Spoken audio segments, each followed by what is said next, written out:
And let's go live. Are we ready? We're going to be bringing Scab up here.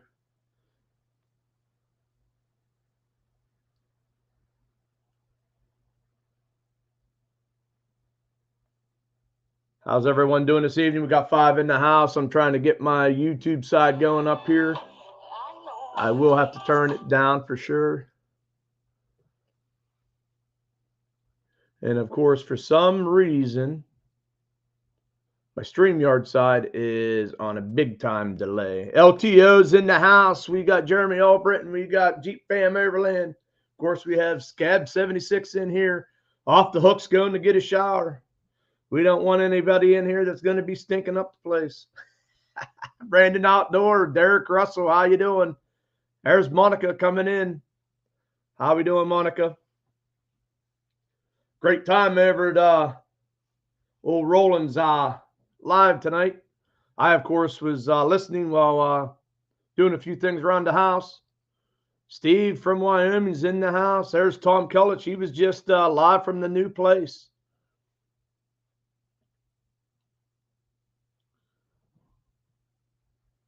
We're going to be getting Scab up here fairly quickly. I got to get everything. Usually I already have that link ready to go. Got Brooke Stearns coming in. How are you? City Sticker Chris in the house.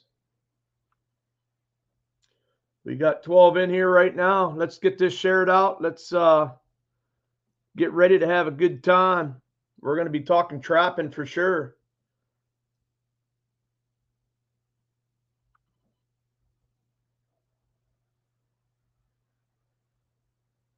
No problem. Okay, you got them now. Rob's Outdoors, how you doing? Hope you are having a wonderful day. It has been raining and storming, so I'm hoping like heck that I don't lose connection. But man, we haven't had any rain, and when we got it today, buddy, we're getting it.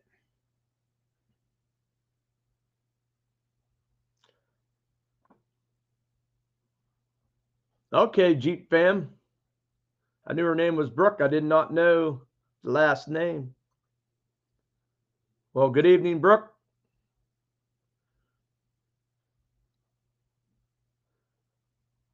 So as you see, I got the old triple nickel trapper Dwayne Lazar shirt on. I figure Scab would enjoy that one. Mark J. Larson's in the house. We got Monica in here as well. 13 in the chat. Please hit that thumbs up. Let's get this shared out. We're going to help get this channel up and going. LTO's in the house. I know he's I believe a fellow North Carolinian. Jeremy Albritton in the house. Bull just got to bed. Yeah, so so if you guys don't know, Bull's just probably about 40 minutes north of myself, and we just got one heck of storm come through. I was a little worried. I know he was having some issues with the buffering and stuff like that. I'm hoping it doesn't happen once we get going here. Jeremy Albritton says he put us all on a community tab. He thinks. All right, 18 in the house. We're about on our way. Real quick before we bring them up, we're going to go over, of course, these guys scrolling down across the bottom. You'll see most of them are in here. There's Native Wildman coming in the house, dropping and say hi. If he's got to cook some crappie for dinner, yeah, don't miss out on that. Stillwell's Outdoor Wondering. Thanks for stopping in. We're going to be bringing Scab up here pretty soon. And LTO, I am in Pennsylvania. But I meant you were a fellow North Carolinian with Scab down there. Deer Slayer's in the house. If you guys missed Deer Slayer last week, either go back and check that live out or at least get over to Deer Slayer's and check his channel out. He just got put up a short. He caught a catfish and released it. There's the #1 fan of Boxy Outdoors. Boxy Arnold is in the house. Anti-At Jack. didn't get trapped into this, I wear my yote suit in your neighborhood. You ain't going to get trapped by me if you're in a yote suit. Turkey hunt was a bust. Someone snuck in behind and took a shot at the birds and spooked them all off. Ah, man, that's always tough. I actually had some guys up in there, and man, were they just hammering the call and just cutting and just screaming off their box call. And as you know, that doesn't usually work out very well. Got everything for my how-to video today, and we'll be filming that tomorrow. That's awesome. JV Outdoors, he's in the background. He's checking in. Native Wildman says he wants bucktail. So let's go over this real quick. Judith and Dan Davis isn't in here yet, but I guarantee you they'll be coming in sooner or later. 8:39, guys.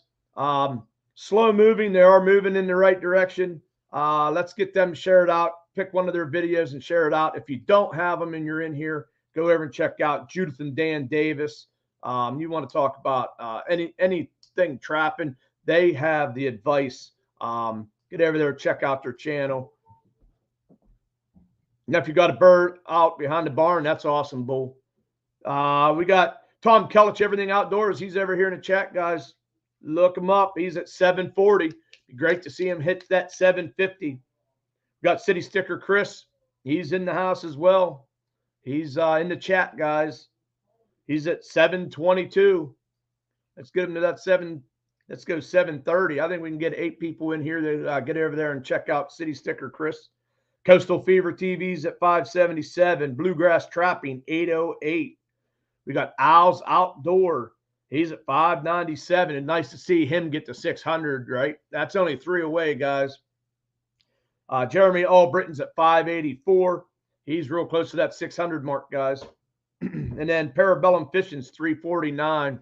I know we can get him at least one more to get that 350. So there it is. There's Patrick Euchre coming in, guys. And Pat, I forgot my cards upstairs. I will have to go up and get that at some point. Guys, Patrick Euchre, he's a guy that I work with. I had him do some cards for me that has my channel on it. I think you guys would like that. I want to make sure we get him out, and you guys check him out as well. He is on Facebook, Energy Engraving, if you want to look that up. Nature's Wild Playground's in the house. My subs are not sticking. Yeah, I wonder what's going on with that. They're set on sign, and I'm going to go ahead and bring Skab up here, and we'll get this started. And like I said, at some point, I want to go up and get those cards. I left them in my lunchbox there, Pat.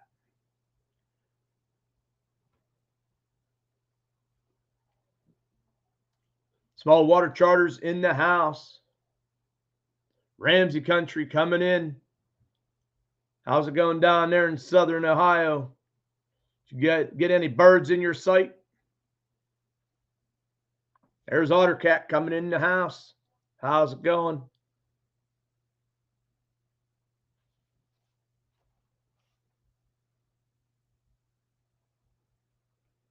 Flintlock 25 coming in the house. How's it going? Thanks for stopping in. I know a lot of you guys may already have Skab, but he's at I believe it was 140 right before we came live here. No reason why this channel should not be going north of that. You guys did an awesome series. He went live and he did some tanning. There's Internet Veteran coming in the house.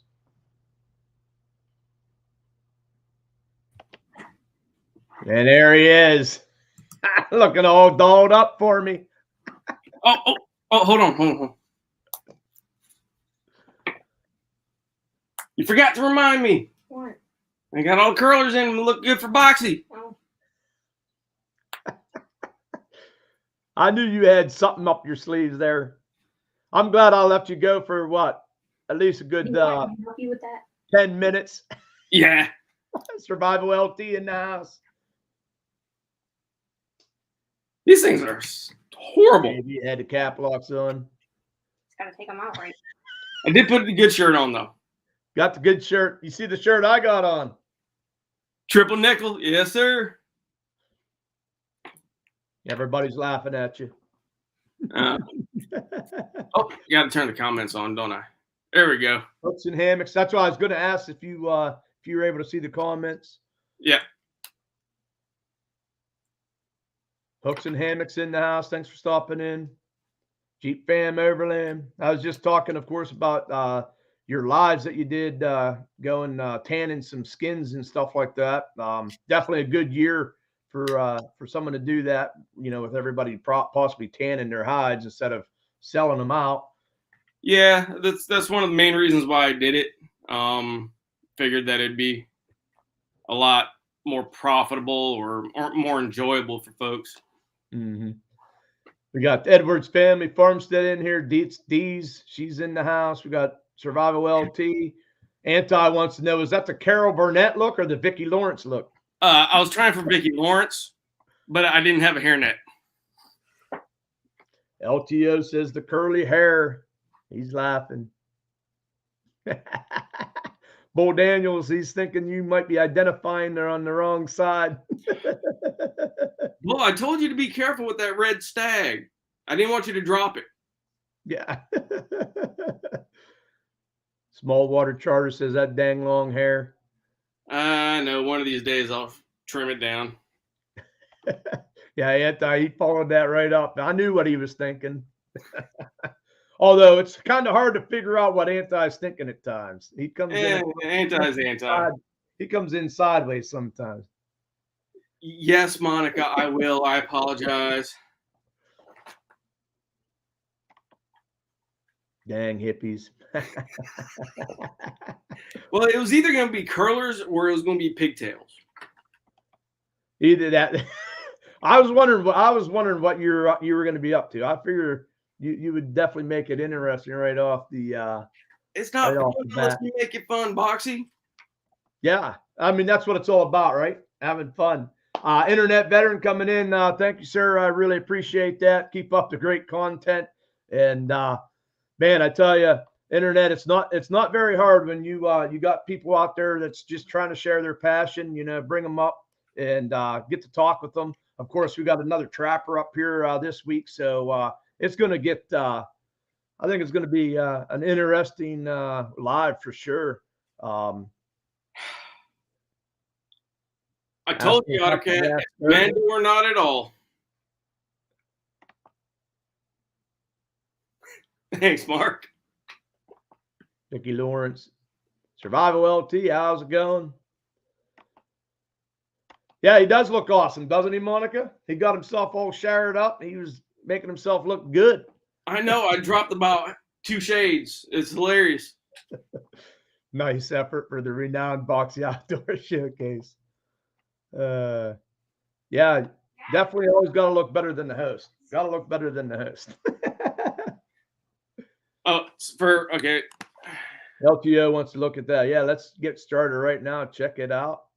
There's Edwards Family Farmsteads sharing the link out, guys. Thank you, Nate. There we go. We got, it looks like an otter, a bobcat. We got a coyote, a ringtail, and a beaver. Yep, that's that one special Western style beaver I got late season on that one site. Turned out a little bit more tan than I'd like than I thought it would, but it's still real pretty. Yeah, I tell you what, I really like the way you extended that hoop out each side so you could hang that other stuff on there. That's pretty cool. Yeah, I gotta owe that to Mark J. Larson. He was he did that one video about how to hoop it. And I was like, well, I was going to hoop it anyway. And then I saw what he did. And I was like, well, hold on. What if I just keep going out? And I was like, oh, I can hang something there and hang something there. And then I don't got to worry about, doing everything else. Right. Yeah. And of course, guys, if you don't know, Mark J. Larson does the Willow Hoops. He's got a video up that I know everybody was asking about how to do it stuff. And he has a video out and shows exactly how he does that. I apologize, Ms. D. Thank you. Yep, that's D's in the live here. We got Nate 408. He'll probably be in once it turns dark, maybe. So they got a lot of bunnies coming into the farmstead. I've seen that. I think there's three different boxes, if I'm right, D's. Yeah, you really want those on the beavers? Absolutely, Steve. There's Hog Deer 79 coming in the house. Hog Deer, what's up, Cody? You missed my magnificent intro, my friend. Jeez. Mark is great at hula hooping. That'll be interesting to see. We'll have to have a hula hoop up there at the rendezvous. We'll have to check that out. Definitely make a video of that one. Yeah. So, Foxy. Yeah. Last week I made a live video, and you didn't get to make it, which I was kind of hoping you didn't. But I reviewed this month's Blakely Trapping Supply mystery box. Okay. Which I literally just made it public about 20 minutes ago. I purposely held it because there was a surprise in there for you. Okay. And I'm going to bring it up to the rendezvous for you, but I'll show it to you right now. Mm-hmm. Okay. I know this might help. So. Right? Absolutely. Yeah. I don't know. It might help. A little bit, right? And hey, every little bit definitely helps. Them things are a lot. They call it the Wile E. Coyote. I give them the name for sure. Going to be sending the beaver to get tan and going to hoop it like that. Yeah, that'd be awesome. That was my intentions with this one back here. You can see I just have been procrastinating. I was actually going to use the grapevine and put I have some turkey feathers that I wanted to have hanging from the sides of it. So. Yeah. Kind of with the Indian beads and stuff like that. I was thinking that once I get a turkey this year, if I get a turkey this year, which I just got to get my butt out in the woods, I was going to do the fan down at the bottom going down like that. So kind of have an all-in-one. That is true. At least you didn't give me the one that coyote trapping for dummies. I'd have put that video to the test. Hey, might be a new business idea. Yeah, right. Arkansas living. Been years since you tanned everything. I did try it. These ones here are all from alum tan, except for that. The fox aren't done yet. The fox are just dried. Okay. I'm going to tan them this year. But I bought that new tan. And the only reason I went with that, my wife's uncle does taxidermy work. And he's always used that stuff from Del Knobloch, I believe is his name. And he really suggested that I went with that over the Hunter's orange bottle. But well, I mean, you know as well as I do that the new tan and the orange bottle are essentially the same thing. They're tanning oils. Right. So, I know a lot of people don't know that. Hey, Deer Slayer, I see you in there.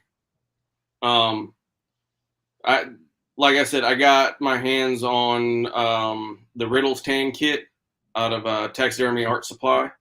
Yep. And I'm real happy with it. I went back and looked at the instructions on their website, and it said 11 to 14 raccoon size animals. Okay, yeah. And looking back at it, I did 2 otter, the beaver, 2 raccoons, the 2 possum, and the bobcat. And that was, I'm guessing, right at the limit. So, but I got 3 coyotes left to do, and we'll be, well, actually, no. Speaking of which, Dan, I've got your coyote packed up, and I'm going to send it out in the mail tomorrow. So. There you go. Yeah. Judith Dan says, have Mark J. Larson's do a guaranteed catch beaver set. Yeah. Yeah. He did the old coyote set. He caught a coyote in it too. We got coyote Coyote hunting for beginners, step 1, put on a rabbit suit. No, that's trapping with Ralphie. That's gonna be his thing. Is that what he's gonna do? Yeah, next year he said that if he got so many viewers and whatnot and supporters, he was gonna do the Ralphie from the Christmas Story. Oh, okay. Suit. Mm-hmm. So yeah, that'd be cool. I don't know. He said he might be able to pop in here tonight. That'd be awesome. Yeah, he was in my live earlier today. Yeah, I saw he was in there, and he, of course, was trapping there with Jicky Crack Outdoors this past fall. So it was kind of cool seeing him. And then him and Jicky Crack kind of went their own way, and then Ralphie just started slamming the coyotes. So yeah, well, from the videos that I've seen from him, he's got the land for it. So yeah. I'm on a short overnight outing with the wife for our 47th anniversary. Oh, happy anniversary, Steve from Miami. And while we're at it, we'll wish John and Lindia from Small Water Charters as well. Happy anniversary. Congratulations, y'all. Yeah, so everybody's saying happy anniversary there. So 40 videos.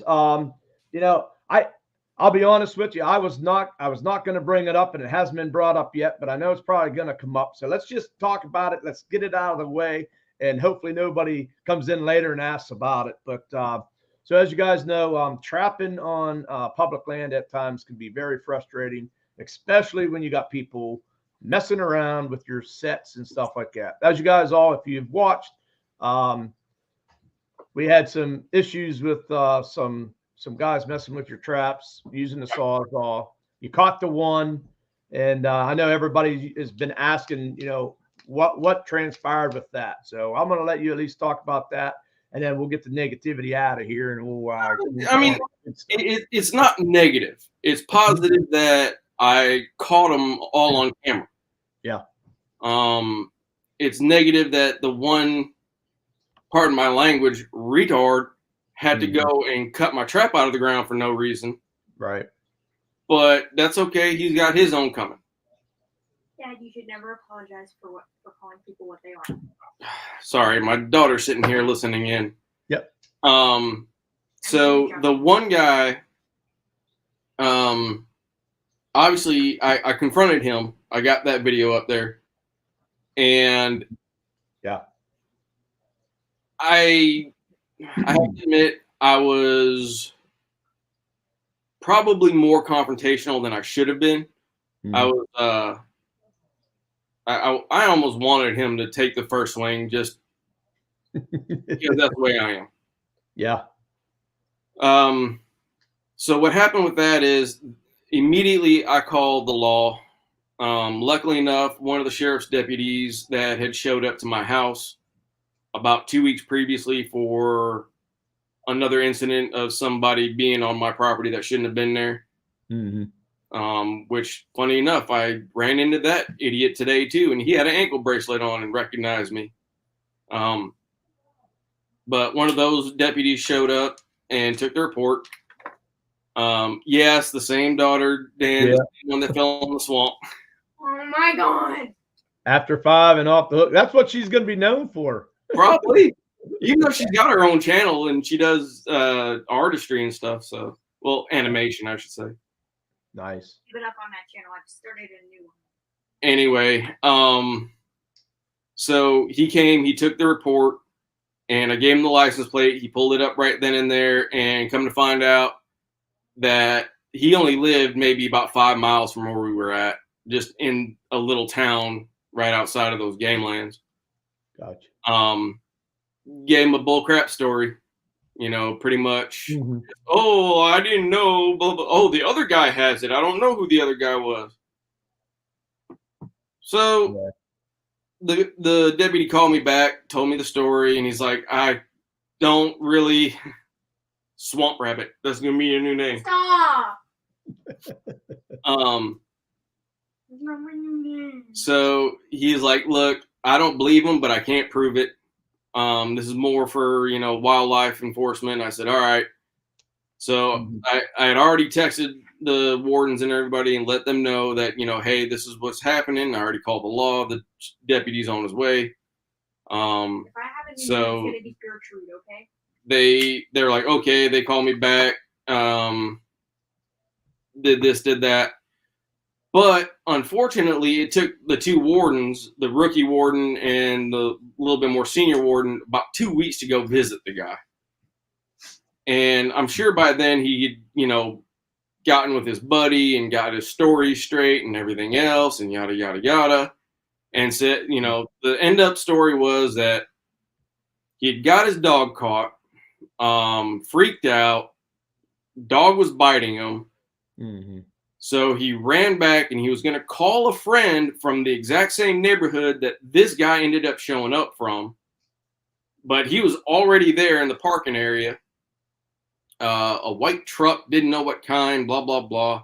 Right. And he just so happened to have a Sawzall, a drill, screwdrivers, pliers, an entire bag of stuff, all in the back of his truck. Mm-hmm. Now, in all of the video footage I've got from my game cameras and everything else in that area, not once did I see that dog that day. Right. Not a single time. Saw him and his buddy on camera 4 or 5 times, but not the dog. The day previously, I saw him and his dog, but it is what it is. Right near the end of the land trapping season, beginning of spring beaver, which was right around the beginning of March, I ended up catching an otter, unintentional catch. Mm-hmm. So I called the wardens. I said, hey, look, I got an otter. Do you want me to meet you or do you want to come meet me or whatever?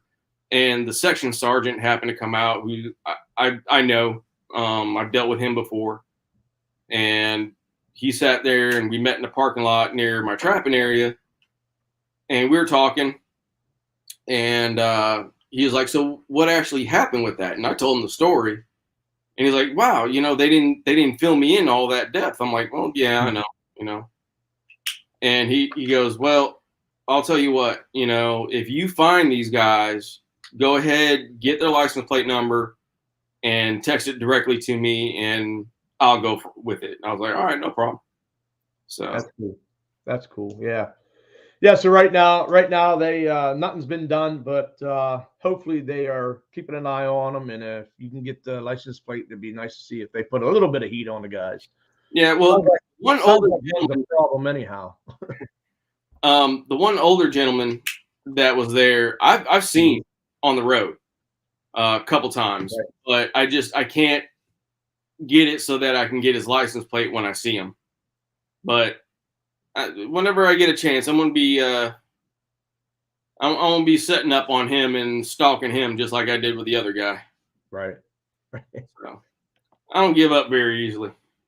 Yeah, that's good. So real quick, want to welcome in Live More Outdoors just popped in. We got Off the Hook Outdoors. He's sharing out some links. We got After 5 Outdoors and Tinkerbell is in the house. So I want to thank each and every one of you guys coming in here.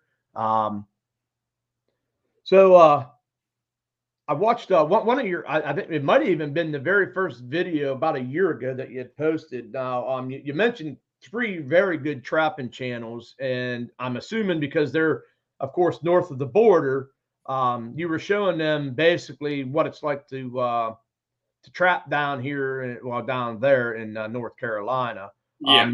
Sasky's Outdoors, I believe is it. Then you got Northern, I think that's trapping, right? Northern Trapper, Jason, Trapper, and then of course our own and favorite Triple Nickel Trapper. So that video, so I know you trap public. It looked like there's a lot of right of ways, paths, what you want to say, and then like you got like ditches that actually look kind of interesting to actually trap and stuff, but it is very thick, very thick. Yes, it is. There's Georgia Trapping and Fishing coming in the house. and that is kind of interesting because even across the United States, whether you go west to east or north to south, we all have some bit of different terrain, and um, it's neat seeing how everyone traps their own terrain and stuff. But it's also fun trying to utilize some of those sets and stuff, in our own terrain. And sometimes it works, sometimes it don't. I'm sure, but Oh yeah, I mean, you can always take. And what I was always taught was there's only 2 or 3 basic sets for trapping, and I'm not talking about like snares or whatever like that, but foothold sets. There's only about 2 or 3 basic sets. You got a blind set, you got a dirt hole set, and you got a piss post set. Now from there, you got all kinds of variations. You got the trench set, you got the step down set, you got a step up set. You've got all kinds of these different variations, and that's all something that we as trappers need to use to adapt to our local area wherever we're trapping. Yeah, absolutely. Absolutely. LTO's got to head out. Thanks for being in here. Thanks, LTO. And so Mark said it was good to see Dwayne post a video. Yep. The video that I have of yours that I have posted up here is actually your coyote connection with the KOD for Dwayne Lazar. And I thought that was kind of cool. We had Mark J. Larson's out there. Roland wasn't trapping this year and stuff. So his little saying, I think it was stick with me, children, or something like that. And then of course, with Dwayne going down there with the medical and stuff like that, he wasn't getting out there, and so you're doing the KOD for him. So that was pretty awesome.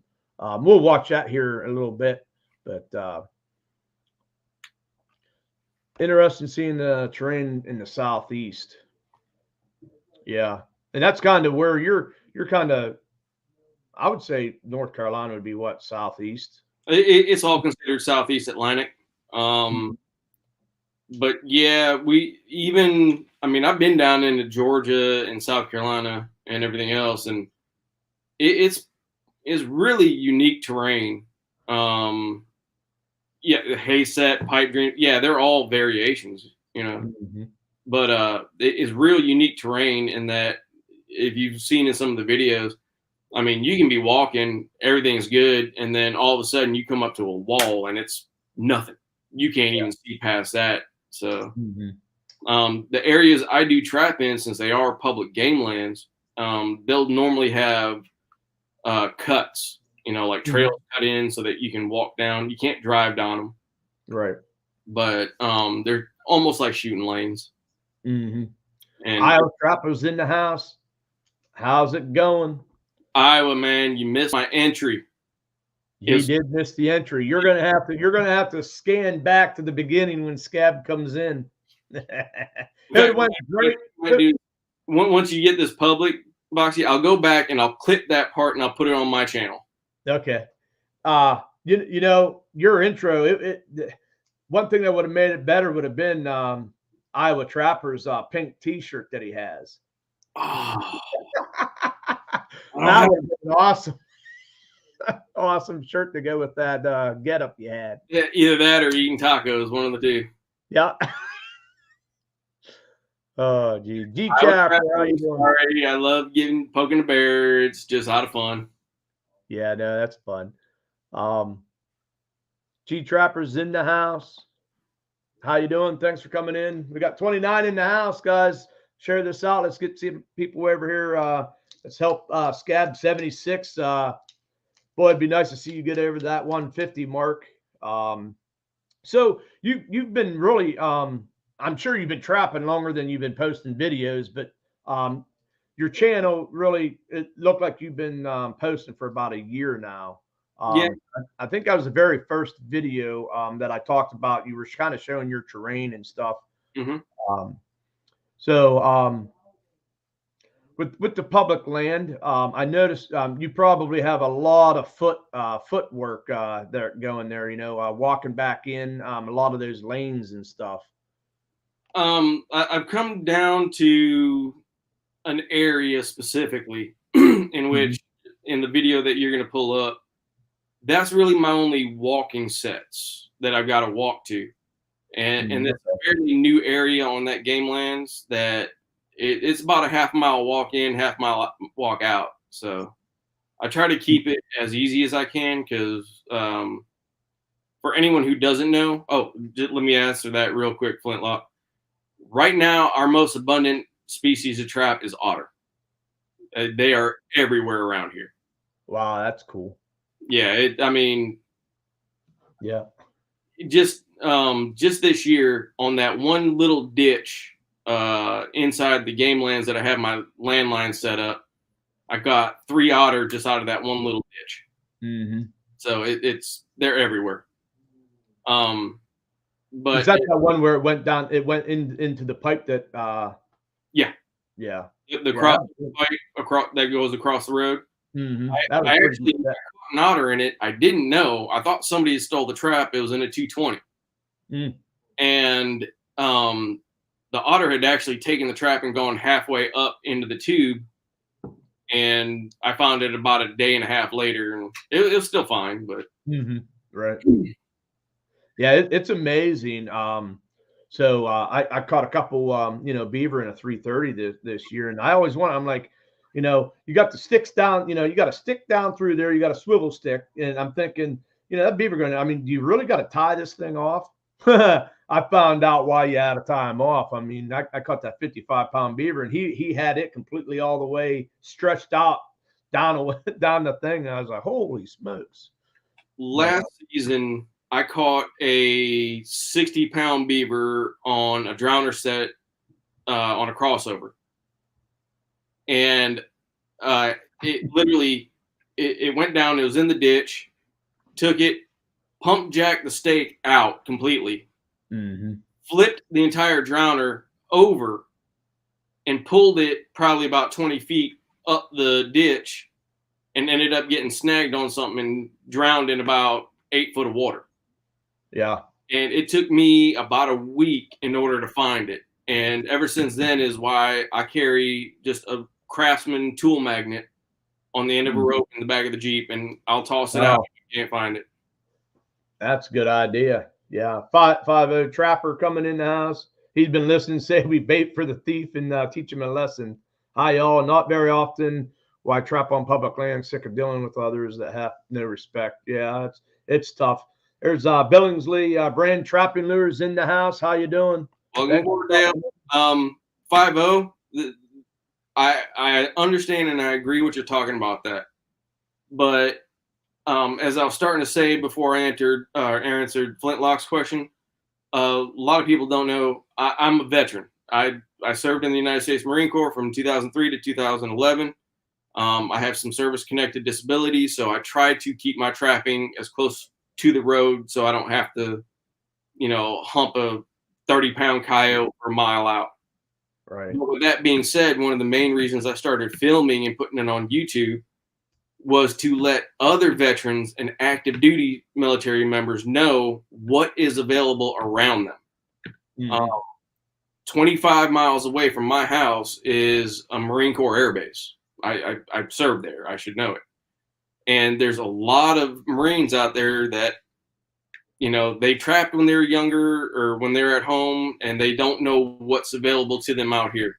I appreciate the gratitude, but I signed the dotted line. I knew what I was getting into, and I'm not one of those that goes out to try to seek, hey, here's my veterans, discount. The lady at the Autoport store that knows me, she yells at me if I don't ask for it, because it's just, I was like, whatever, But I'm here to show them what they can do in and around their duty stations. That there is options, that there is things to do. There is a life outside of just sitting at the barracks room or going out and partying at the clubs. Because that's what gets all enlisted soldiers and Marines in trouble. Right. So if I can get them outdoors on the weekends instead, I'll take them out. I don't care. Yeah. Well, one of the things, and I know this is in Pennsylvania, so like all our state parks within Pennsylvania, there's actually areas around those state parks we can also hunt and trap in, other than the lake. Usually there's a lake within that state park. So you got fishing and all that stuff. So we have and a lot of these guys that around this area, Pamatuming Lake, which is literally, 2 miles if you go by the crow's fly from my front doorstep. And around that lake, there's a lot of land that I actually trap on, just because some of it's big enough you can deer hunt on, but most of it's not that big to where you can trap it, but you don't have all the, you don't have the hunters, you don't have all the people stepping foot on it stuff. So there's some places I can trap that I don't have to worry about, hopefully somebody finding my sets and stuff. Now, that being said, it kind of also is kind of tough, yes, there's coyotes that frequent the area, but that's one of my hardest things to catch. And if I go to the big public lands, I know I'm probably going to be losing some equipment. But for me to get that first yoke, that's probably what's going to have to happen if I don't get any public land. Well, private. Around here, it's hard to get private land access because everybody either owns their farm and they just want family members, or they bought a farm and they don't know about trapping. They think it's the old cartoon bear traps, with the teeth and everything else. Yeah. And there's also the aspect of a lot of private land out here is leased out to hunting clubs. And I've talked about it on my lives before. There's one club out here that's like $25,000 yearly memberships. Wow. But they lease, somewhere in the neighborhood of 8 million acres. Oh, yeah. Yeah. So unless you belong to those clubs, they're not going to let you on that land, even though you're trying to help them out with the coyotes and predators and stuff like that. Right. Makes sense. Yeah. Saltwater Born coming in the house. How you doing? Thanks for stopping in. Yeah. Hey, that's good, 5-0. I see what you're saying. Yeah. Yeah. Yeah, it's always tough. I have ran, where I actually trap, and I do a little bit of archery hunting, around this park. It's so close, and I drive right through it, to go to work and stuff. So it's great to trap there because I can just, check them on my way home from work. I work night shift. And I've ran into a couple of the, the DNRs, Department of Natural Resource, those guys. And, most of them are, been pretty cool with me. They let me know, if there's other people in the area and stuff. I've helped them actually out. They had some people camping up in parts of it that, of course, they're not allowed to camp there unless they go into the campground. So, yeah. Of course, I had to take them up, show it where it was and stuff. They actually set up trail cameras to try to catch the people. But, of course, they were making a mess. You know what I mean? They leaving their junk behind and stuff like that. So, but. And that's what I try to do with our wardens. Last year, I ran into a lot of public land destruction. Mm-hmm. Oh, no. Would your pink shirt not go well with that get up there, Iowa Trapper? I was kind of hoping Iowa would come in. I got something for him here in a second, but last year I ran into a lot of the public land destruction.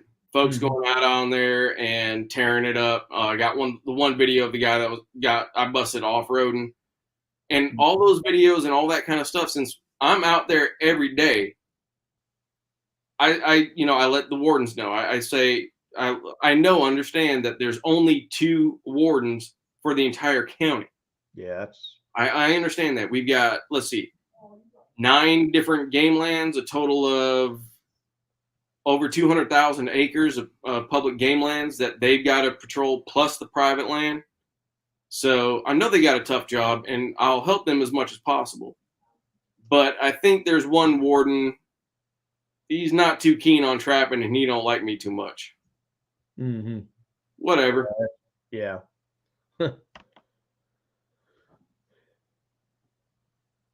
Can we get the stalks for the opening bell too? Like I said, sometimes he comes in sideways. I might be missing part of the conversation. Yeah. Yeah, so they got one warden for 2 counties. Yeah, one of the things that I had happen to me, and this was actually in archery hunting. My son was actually, I think, 12 or 13. He was like his first or second year. You know, we went in there and we had actually had a buck in the area. It was a pretty decent buck, and you know, for my son to even hopefully get a shot at this thing, and so we were in there, and this older gentleman come in, and I mean, he was old enough to where we ran into him a couple of times, and I told him that if he ever got a deer, he needed some help. That my son and I would definitely help him out because well, he come in, and I saw he was carrying a rifle, and here in the fall, you're allowed to use rifle to shoot turkey, and so he goes down in the area that we were actually expecting this deer to come through, and told my son not to get too excited. He might bump him, and he might work up our way anyhow. Anyways, he shoots, right? So I'm thinking, okay, he shot at a turkey. Well, he comes beeline out of there, and about half hour later, right before dark, I can see him coming in from the roadway, pulling a deer cart. Interesting, right? Well, he ended up shooting that. It was a nice, probably about a 135, 140-inch buck. And I called the game commission. Well, we went over and, checked him out, and I called the game commission, and he was upset with me. But, I thought, for my son being 12 or 13, there is no way I can let that go and try to explain to him the rights and the wrongs and how wrong that was. And this gentleman asked me if I would help him get the deer out and put it in his vehicle. Yeah. Absolutely not. But it was funny. His other buddy stopped by. They threw it in the back of his truck, and they took off. Of course, game commission come with me. I took him down. Long story short, the guy lost his license, of course, had a fine, and we didn't have to deal with him anymore. But yeah, there's some real tools out there that you deal with. That's for sure. And that's when ethics, outdoor ethics, and legal ethics come into play. I mean, if he took the animal ethically, that's one thing. If he took the animal illegally but ethically, right? That's another thing. I mean, there's a lot of folks out there that believe you shouldn't need a license to get food, essentially. Mm-hmm. Right. And I can understand that. So, yeah. So OtterCat brings up something very, very interesting. And I'm not sure if it was you or there was somebody else's live or somebody maybe was talking in a video. He's had wardens mess with his traps more than the public. And so I've always kind of wondered, and I'm sure it's, they can probably do what they want, but game wardens, are they able to, and I don't know, it might be different in every state, but if he knows there's a set there, a dirt hole set, if anybody knows what they're looking for, you see a dirt hole like that, there's a trap set there. Can they set that off to see if you have a trap tag on it? Because I know it happens. To my knowledge, most states, most game wardens, wildlife officers, whatever you want to call them, they can do that to see if it's tagged.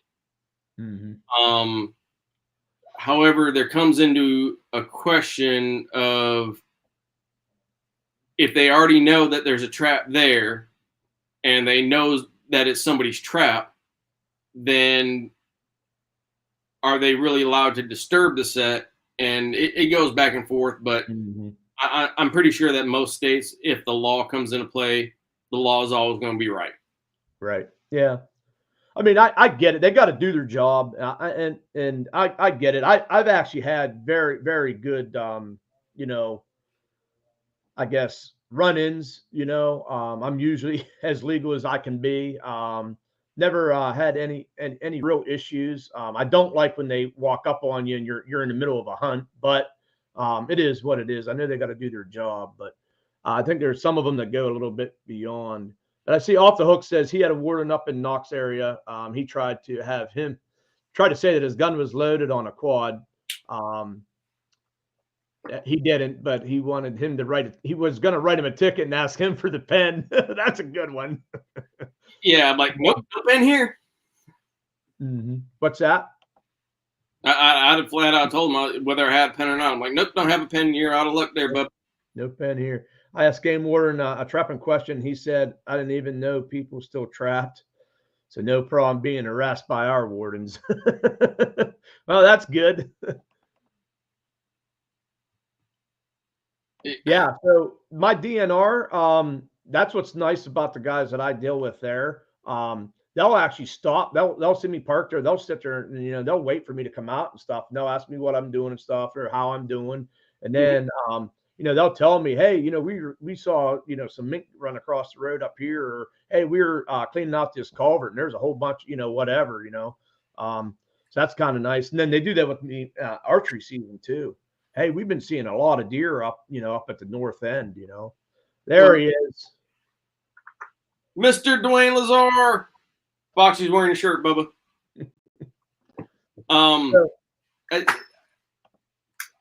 Okay, as far as the wardens go that I have, they're fairly professional with me. I will say that. Last year I had a somewhat slightly adverse interaction with one of them, and long story short was I had a set out on the game lands that I've been trapping for years. Nobody knew I trapped out there, except for a couple other people. I was having back issues at the time, so I had my younger neighbor who I was teaching how to trap. All he was doing was carrying my trap tools, the traps and the trap tools. That's all he was doing. So I took him out there one day to go check traps, and I got in my I got my Jeep to get ready to go pick him up to go out. And I noticed that there was a wildlife truck down at the end of the road. And I'm like, wait a minute. No, that ain't right. Because he's watching down my way. Right. So I walked over to my neighbors, said, hey, you ready? He's like, oh, well, I'll be ready in about 20 minutes. I was like, all right, well, I'm going to run down and I'm going to see what the wildlife officer wants. He goes, oh, wildlife. Yeah. So I started to drive down to the end of the road. And he saw me coming. He's like, oh, started driving towards me. I was like, hey, everything good down here? And he's like, yeah, we got a call for somebody shooting. I'm like, y'all ain't never come out here before for somebody shooting. Yeah, right. I was like, whatever. And I was like, okay, well, I thought maybe you were trying to get a hold of me because of trap. Oh, trap? What? Come to find out, in 2 days, I had people walking their dogs out on the game lands. And 2 different dogs in 2 days went into the same set, which was 30 foot off the road, got caught in the sets, and they complained and called the law and everything else. Nice. So I said, all right, I'll go meet you out there. So we went out, checked traps, came back, or checked that one trap. He rolled up on us, explained to us what happened. I was like, all right, well, I'm perfectly legal. Oh, well, if you can, just move it back even further. I'm like, you know what? I'm going to pull the set. Don't got to worry about it. Maybe they should need to worry about leashing their dogs. Right. Yeah. So he goes, oh, let me see your license. And I was in such a rush that I forgot my license, my entire wallet. He's like, all right, I already know who you are. So he wrote me a warning on that. But then he asked my neighbor, he's like, well, where's your license? And he had a hunting license, but not a trapping license. I was like, he's not trapping. He's just helping me carry stuff. He's touching trapping tools. I'm like, so if a carpenter touches a hammer, yeah, right, fine. So that's the one warden that doesn't like trapping that I know of. And then we got a rookie this year who, nice guy, doesn't know much about nothing. I was like, look, I'm good. But they know that I'm 99% always within the law, so they don't mess with me that much anymore. What's the other one? Right. There's Cecilia coming in the house. Yeah, Iowa Trapper said it's a tough spot to be in. So since Dwayne Lazar is in here, let's cue up this video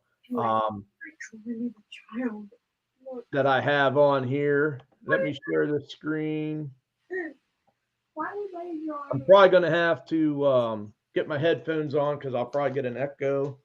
Oh no, he's pushing buttons. Everybody, be careful. Yep, I'm pushing buttons. I'm starting to get a little bit better at this. So this is, of course, Dwayne Lazar will certainly love this video here. How y'all doing? Out on check line, coming to my last sets. Y'all can see it. How's I that? just You came guys around hear the that corner. all good? I missed that set right there, but not here. Let's go take a look. Looks Something like I a young haven't dog. seen yet, right? You will, Boxy. Don't worry. Oh, I will. I'm Nice sure. fur, no mane. Four. Pissed himself. You want to talk for me? How's that catch? Ooh, look at that, no BS. So, guys, we're That going to talk is a about this full foot actual catch on a blind catch set. right here. Oh soon as yeah, we're done guard here. hairs are up. Step away from the buttons. I'm thinking it's a Slowly. young male. Doesn't really stink. Could be a young female, pretty, maybe 2 years old. That Okay. there, That turned out to be a good day. that dog is the one that's going to Dan and Judith Davis. All right, let me get him Gotcha. or her taken care of, and Believe me, it was a nice fur. we'll redo this. Hey, TNT. There you go, Dwayne. It's KOD's for you, buddy. Gotta love He it. done. He's All right, done. let's take a look. Nice big paws, young male. Deer Take a Slayer look at still this in the house. no BS lures. Brian Waynesforth in the K9 house. Extreme. Man, I love these traps. I really, really do. That was That's all the way up past the dew claw. that was probably the best full paw catch I had ever seen. Nice fur, nice belly. Starting to get a little light in the shoulder, but that's all right. Yeah, he still got it. Nice tail.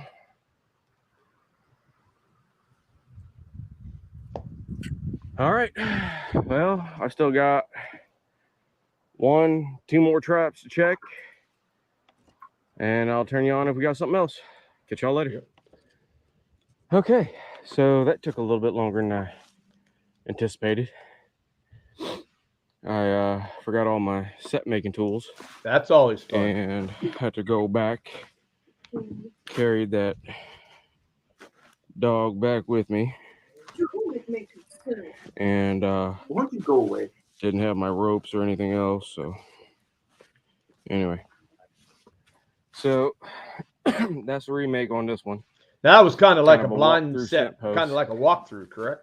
It I got was a 2 pieces of his true scat hip on each post. side. I had bobcat scat here with a pine branch, but that is gone. Gone. Yeah, that branch was But gone, like it's in pieces. that's what it's looking like. Hopefully that'll catch. Yeah. Nice bunch of scent around here anyway now, so we'll see tomorrow. But I also remade this setup here. This is one you caught a bobcat in, I believe. Oh, look at that. More new scat. Yep. Didn't even see that on the way in. I was so distracted.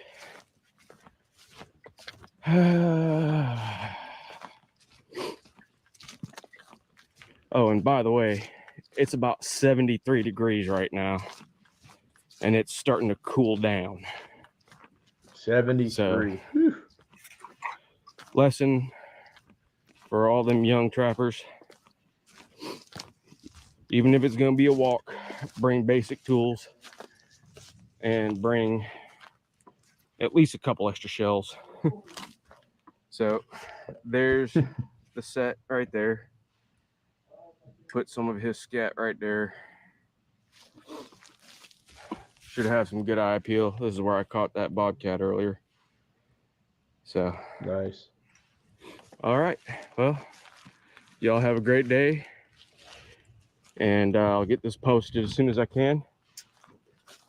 And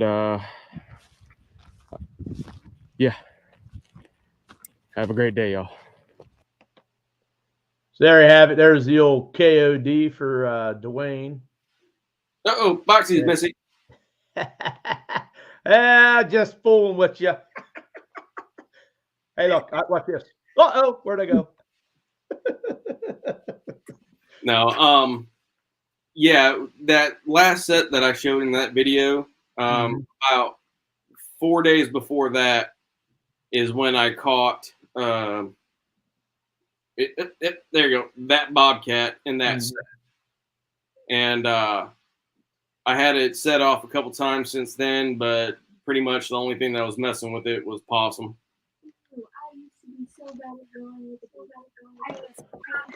Yeah, that. So, I and I know, just with traps in general, everybody has their favorites or what have you, and stuff like that. The K9 Extremes, I know there's a lot of people that definitely love them. In your live that you just did a couple hours ago, those K9 1.5s, someone like me in Pennsylvania, the K9 Extremes, for me to use them, I have to grind off about a 16th of the outside of the jaws. Yeah. But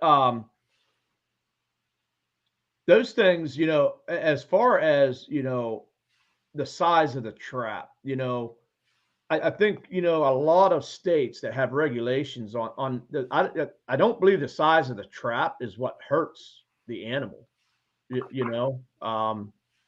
I'm gonna kind of like bend everybody's ear on that. Like seeing where that that dog actually stepped in that trap. You had him all the way up to that dew claw. Oh yeah, it was past the dew claw by a good half inch on that one. Hey Monica, have a great night. Thanks for coming in. You of course have yourself a blessed week. Brian Wainsforth, he's got to run out too. You have take it easy night as well. I'm sure everybody in the chat, you guys can, put your 2 cents in, of course. So we cannot use anything over 6.5 outside jaw spread.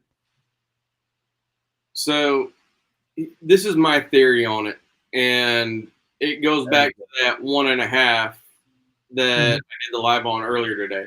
Yeah. So a lot of people don't know that, there's the whole coyote ugly saying about how they'll chew their foot up. I've never had a coyote chew off before. I'm not saying it doesn't happen, but it's never happened to me. And it's never really happened to Jay's still here. But you get an animal like a raccoon or a possum and even some skunks. If they can get their head up underneath that trap jaw, they're going to chew out if they can. Right. Bobcats just don't have that long of a snout to get up in there, so they're not going to chew out. It's just what I think everybody based these trap sizes on is the fact that raccoons chew out. Yep. Have a great night, Iowa. Night, Iowa. And like with us, the max we can use is 7.25 inside spread in water, but 6.5 inside spread on land. Gotcha. So, but why we have a 7.25 inside spread in the water, I don't know. Yeah, I don't get that either. Jeep Fam Overland still in the house. Iowa Trapper, have yourself a great night. Get that little girl to bed. G Trapper still in the house. Flintlock 25. Only animal I ever had chew a foot is a raccoon. Smaller is definitely better for raccoon traps. Yeah, I agree. And I mean, I know you could there's probably raccoons out there that could set one off, but if pan tension could come into the play, play of it, if you have a loose pan, of course, using a number 3 or a canine extreme to catch a raccoon.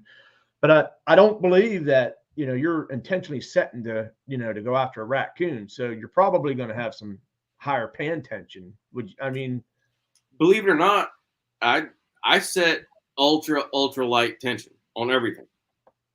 And that's primarily because around us, the dogs and the cats are so light-footed that when they come into the set, they're so skittish. You've got to have that light pan tension, or otherwise you're not getting anything. I ran about 4 pounds of pan tension a few years back. I had just paw prints in the dust right on top of my pan, and it wouldn't set it off. So, yeah, I don't run any pan tension. Of course, I want to catch everything, so I don't put any pan tension. But I know these number 2 dogless that I have. I'm sure there's some kind of attention on that, but we're gonna run with them and see what happens. Yeah, skunks chew their chew also. Judith and Dan saying. An Arkansas trapper is in the house. Thanks for showing up. We got Mike Showers coming in as well. How you guys doing this evening? 30 in the house. I'm thankful each and every one of you guys are in here. Make sure if you don't have Skab, get over there. Hit that subscribe button only after you watch a video in full. Give them a thumbs up. And leave a genuine comment. So Livermore, his are like he's got the grays. I'm sure I have gray fox around my area. I have yet to see one. But we have red fox, quite a few red fox around my area. Yeah, we've got tons of grays down by us, tons of red. I was after one fox this year, and I'm not a big fox trapper, but I've got I forgot what they call it, but it's a red fox, but the color phase is all black with the white tips. Oh, it's Silver fox. That's what it is. Silver fox. Okay, that's cool. And I've trapper repeat. I've seen him a couple times. Sup, fish on trap repeat, and it every time I see him, he's right near my one of my sets, and if I see him, then it spooks him away. So I don't know. He's a pretty fox. Yeah. That's what I actually when the first couple of years that I trapped, that's what I was mainly really setting up for, is trying to catch fox. I would say up until probably this year, that my main thing that I love to trap was fox, or try to catch. But I tell you what, the mink, and I mentioned it in your live earlier, mink, I caught one in, a bottom edge set. And then I set that stacked rock set up, and I only set up one, which, looking back on it, man, I think I'm going to set a lot more up. But the mink is a very intriguing little critter, and they are fun to catch. And to see one of those things, floating in the water there, it was a rush that I didn't realize. Hey, I think I'm really starting to like this mink trapping. Well, that's kind of the way I was with otters. I mean, my wife doesn't like me catching otters because she thinks they're cute, but they are so freaking abundant by us right now. They're like mini terrorists. As my daughter is sitting here saying, they're like mini terrorists. They just come through and they decimate muskrat populations. It's so bad by me that these otters are going up and getting in the beavers, and I've seen them eating beavers. So it's, I think this year I got 13 if you count the one that I turned in. I got 12 that I tanned up or sold, and the 2 I tanned up. So right, nice. But I also got an old timer around me that I'm going to try to get with next year to have him really show me how to target otter. And if y'all have ever heard of a guy named, I know Dale, calm down. I know you've heard of him, but it's Claudi Taylor. And he put out a video back in the 90s where he had a 200 otter season. And that was essentially just the stuff that he caught. Mm-hmm.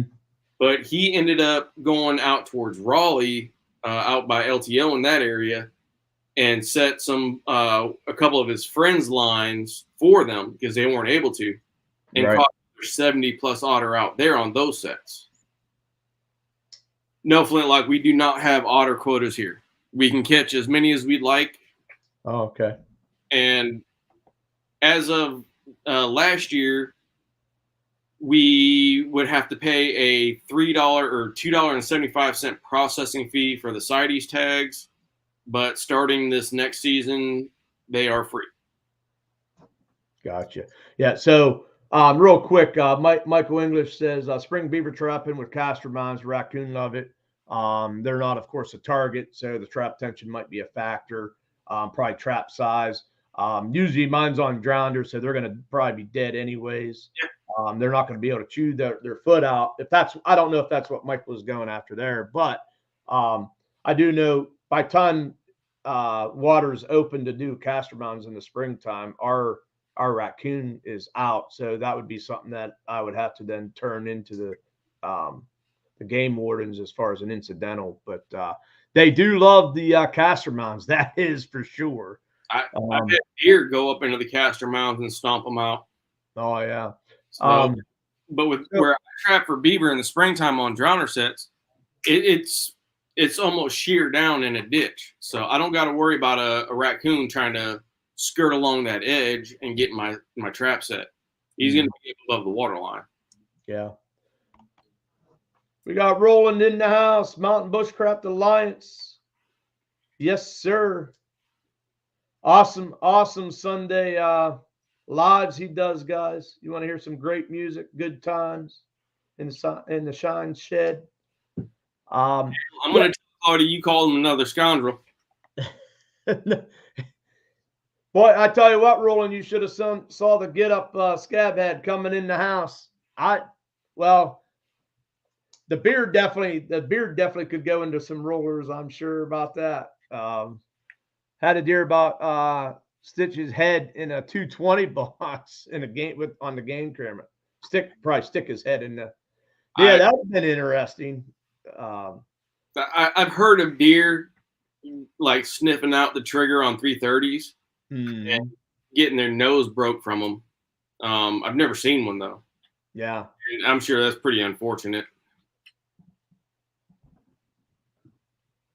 Always appreciate you, Roland, for sure. Yeah. So we do have a quote. Well, I wouldn't call it a quota, but we have a limit here in Pennsylvania on otter. We are allowed one otter during the. It's I don't know because I haven't trapped for them. You have to buy a permit. You're allowed one. And you can only trap them in certain wildlife management units, which 1A is where I actually trap in. Mm-hmm. And so we must have some otter in my unit because we actually can trap them in my unit. But you only have like a certain amount of time to actually trap them as well. I don't know. I know Liv Moore is still in here. He might have an idea. In Pennsylvania, I think it might be like a 2-week season. Same thing on our bobcat. You have to have a permit, and you can catch one. And same with Fisher, and it's all by management unit. So see, originally when I was 13, I ended up taking my hunter safety course down in Latrobe, and at the time. I was living in Michigan. We had friends and family down in Pennsylvania. We visited them, but I could not get my hunter safety course done up in Michigan for whatever reason. So I got it done down in Pennsylvania, and it was a whole different world back then. But that was 30 plus years ago, and they didn't have an otter season back then. and you were only allowed one bobcat. But then again, up in Michigan or when I was younger and started trapping, they had no bobcat and no otters. So I never really got into trapping that until I got down in here, where just like Dan said, we're unlimited otters and unlimited bobcat. Nice. Yeah. Yeah. I mean, it's nice that, we do have the opportunity to take a bobcat here in Pennsylvania. I know Ohio, I believe, have no season to where they're even able to catch bobcat. Otter cats is they don't have a limit on anything. Still no limit, huh? Yeah, he's up on the other side of the mountain range from Nate 408 and Miss D's up there from me. So yeah, Jeep fam saying they can only get 2 cats. Yeah. Guys, all be watching. Jeep fam's getting ready to do get a video going. Well, I know like Mark Larson, he's not allowed to have a cat and caught from his trap, but everybody I've seen that's trapping out of Illinois is catching 5, 6, 7 cats a year, but apparently they don't have enough cats to trap. Right. Yeah, Jeep fam saying Indiana's the same way. They can't keep any cats. You got that right, Mark. He had an awesome live tonight. I didn't comment much in the chat, but I always have them running, and usually I'm working on getting the old live of my own ready to roll and get everything all queued up. And I didn't have a whole lot written down here because I knew we'd just be talking trapping and just basically some things, just to talk about, the pad catch, the trap size. I had that written down. And as far as animals to trap, so is there something that you particularly care? I mean, like what you like to trap, I guess, your main animal to trap, or it's a real tough one because over the years I've gotten into more of a management trapping, scenario. And by doing that, I see the value in trapping all animals, all predators, all nest raiders, and everything else. There's a couple out there that, like bobcats, they're so wily and so skittish and whatnot around us that they're difficult to trap, and I love the challenge of it. Same thing with beaver where I'm trapping for beaver. right? There's not a lot out there, and there's people all over the place. So to get beaver out there, I think is an accomplishment. Right. But then again, y'all see that unlike most people, I trap coyotes and bobcats in the woods, where everybody else is trying to target, farm fields and everything else because that's their paths, their pass throughs. I see the woods and say, all right, this is where I need to take them out of because that's where they're affecting the herds of deer and the quail population and turkeys and everything else. So I need to set up my stuff for that scenario. And it's a lot more difficult and a lot more challenging. And I just like it all. Yeah. Yeah. I think that area that I actually have been trapping, I trapped that overgrown field and kind of like the trails coming into it stuff. I think next year I'm working on trying to get some private land. There is one other game lands that I think I'm going to try to set the fields to where I can just drive and look into the field. If nothing's there, I keep going. I think I'm going to do like some trail sets or walkthrough sets. Something that's not going to be noticeable if somebody would walk there. But definitely, getting into the woods, I think might help me out as well. So here's something that's kind of, with your different states, of course, having a thing. Billingsley, he says here, you're allowed 3 cats and 3 otters in Iowa. You just go 4 miles from him, and in Missouri, they don't have a limit. Exactly. And it's just, and I'm sure, it's got to be state regulated, I guess. But it's interesting. Depending on who the biologist is for that part of wildlife in that state. So, Arkansas Trapper, you have yourself a blessed week. Thanks for stopping in. Really appreciate it. Thank you, sir. See, DNR has yet to issue a single bobcat tag in the county that he lives in Illinois. It's frustrating. And we just saw, they only give out 500 tags in Illinois. So, it's the old lottery probably drawing is what that probably comes down to. Try a hole in the tree set for cats baited with beaver meat caster as a rub lure. I had a set like that guarded. It was a pass under set on a rotten tree.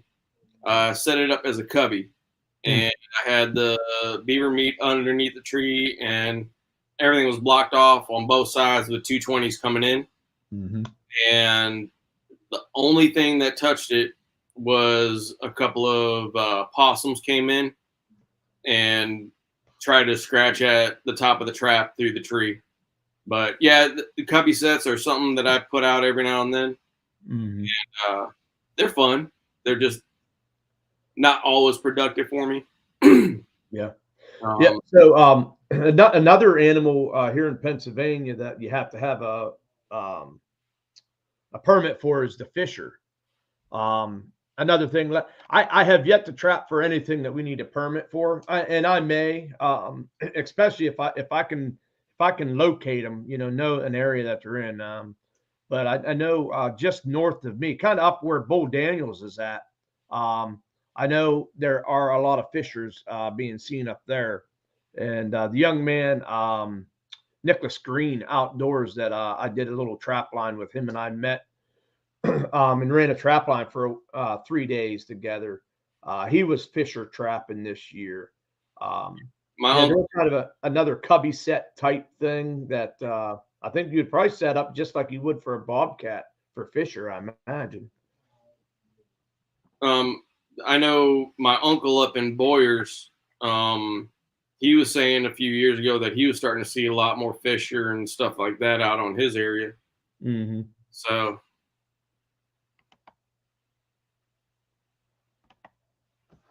Bo says, DNR is government. I am the government. I am here to fix the problem. Exactly, Bull.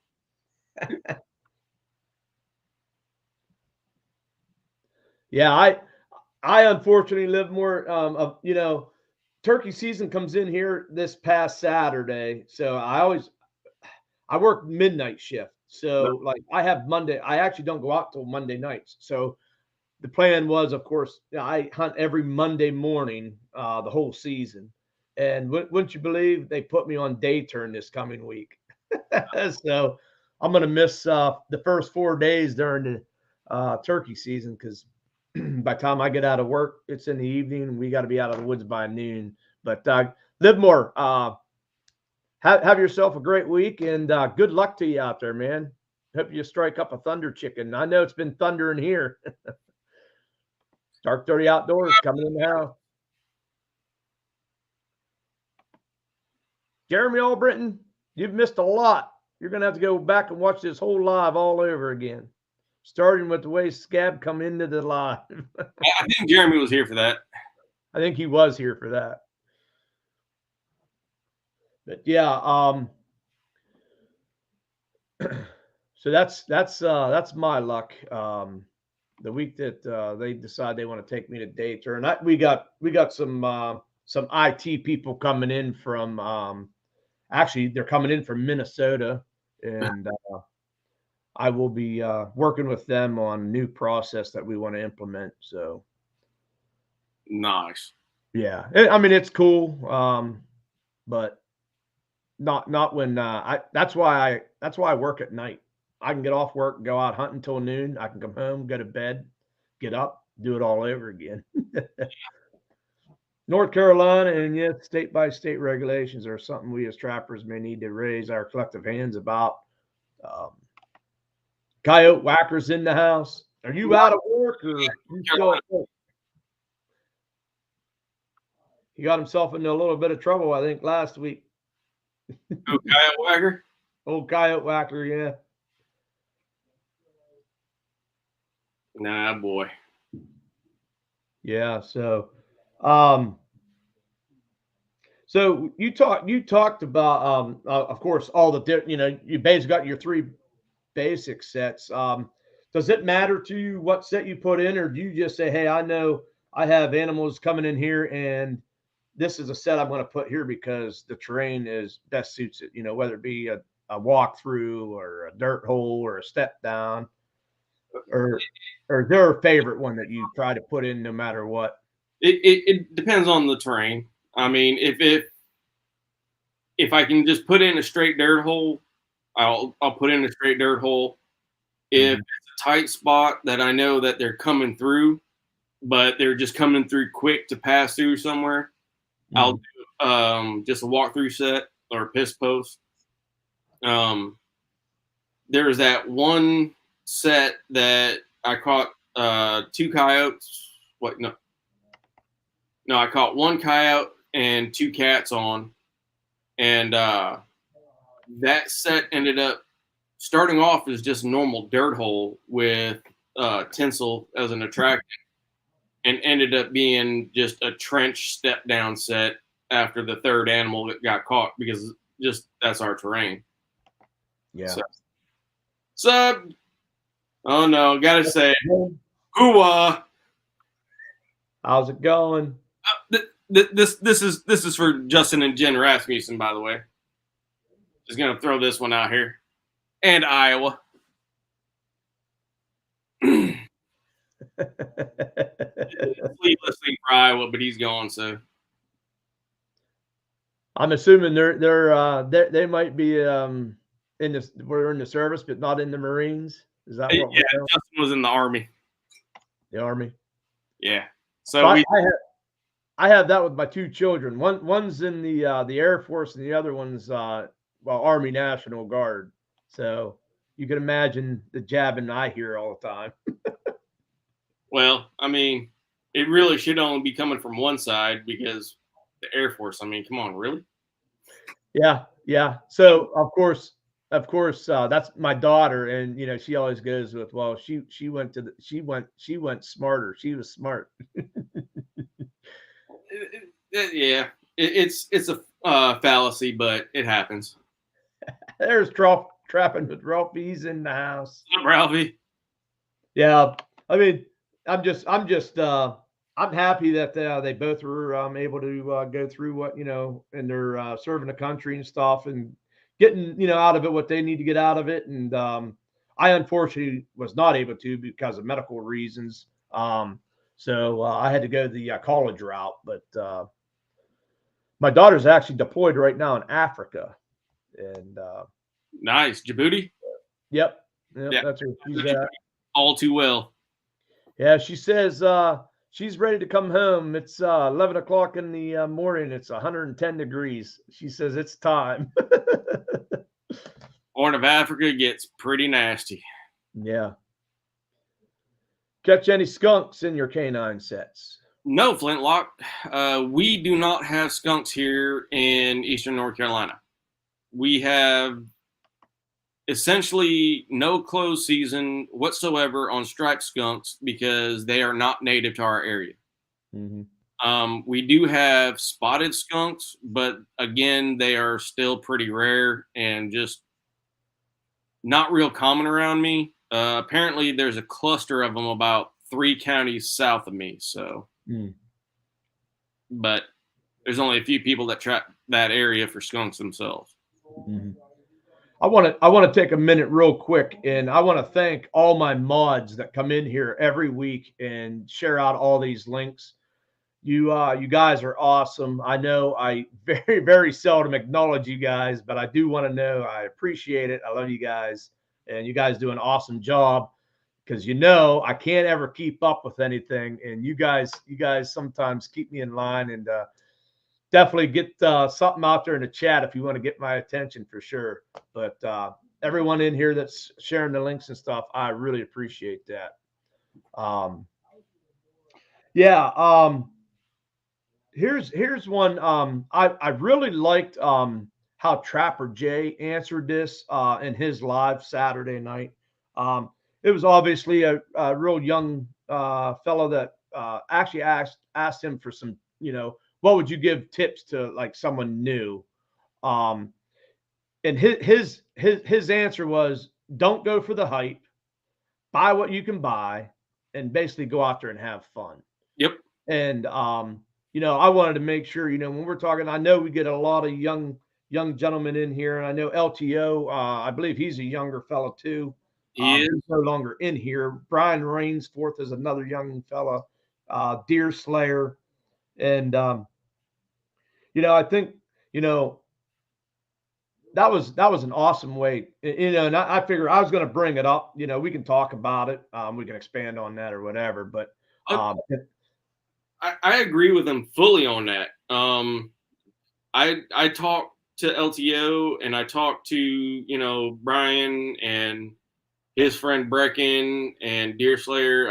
I communicate with them via YouTube quite often, and they ask me questions quite a bit, and I try to let folks know, especially those new to trapping, that look, just because a bait maker is all of a sudden all over YouTube on their newest bait that they just came out with, it's 99% hype.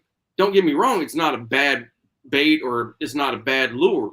But it's hype. They're trying to they're trying to sell something, right?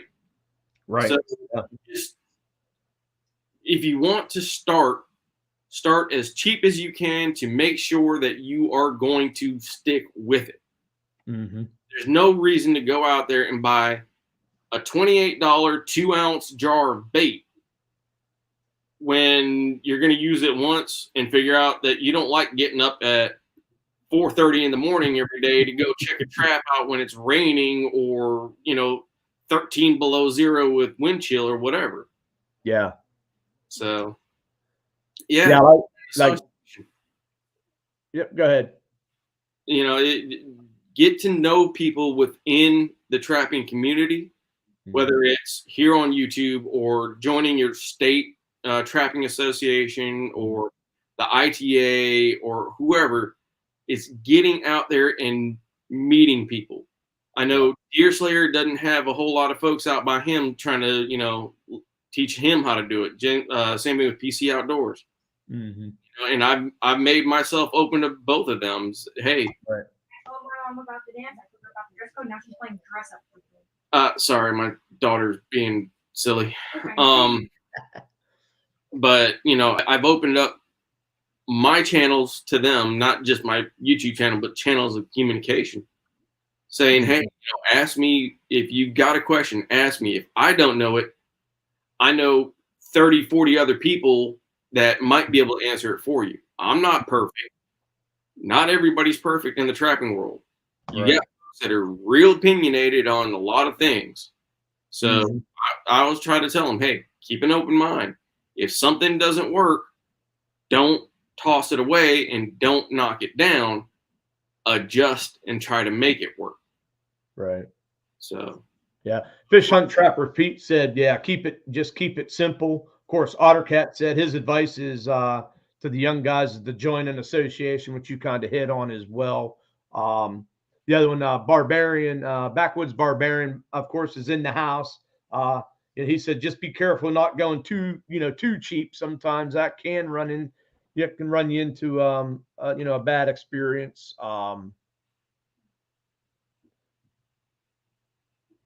I know nothing but a little bit of everything. Jeep Fan says. Growing up, I was always told by my granddad, he's a jack of all trades but master of none. Yeah. I've used that saying a time or two.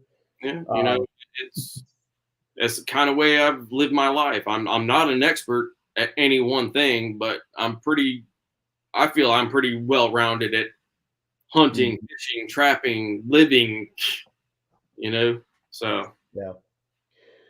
Yeah, Mark, he's saying the same thing. He doesn't talk much about like his baits and lures and stuff because he thinks its location, scent control is a lot more to do with it.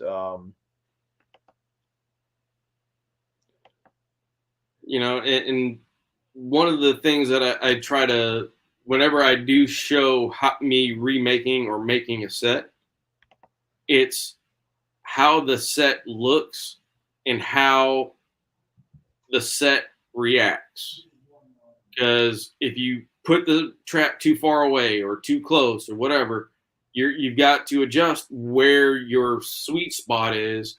Can't put it too deep, can't put it too high. You also don't want to make it look too obvious for anybody passing by. Right.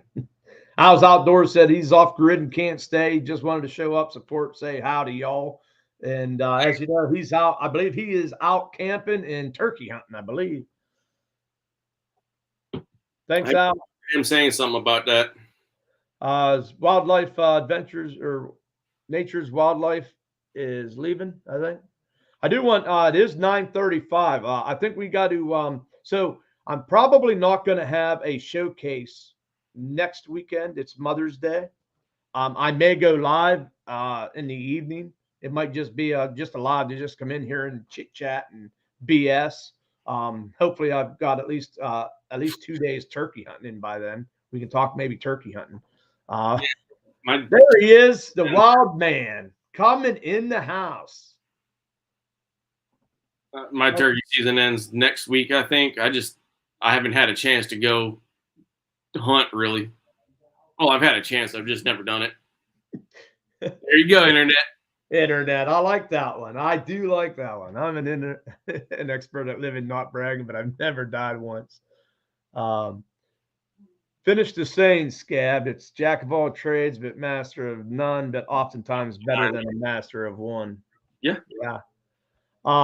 So there's Tina Ladybug coming in the house. Anybody that is under 1K and wants showcased, it will be whatever weekend, whatever Sundays after Mother's Day. Let's put it to you that way. We will showcase the channel.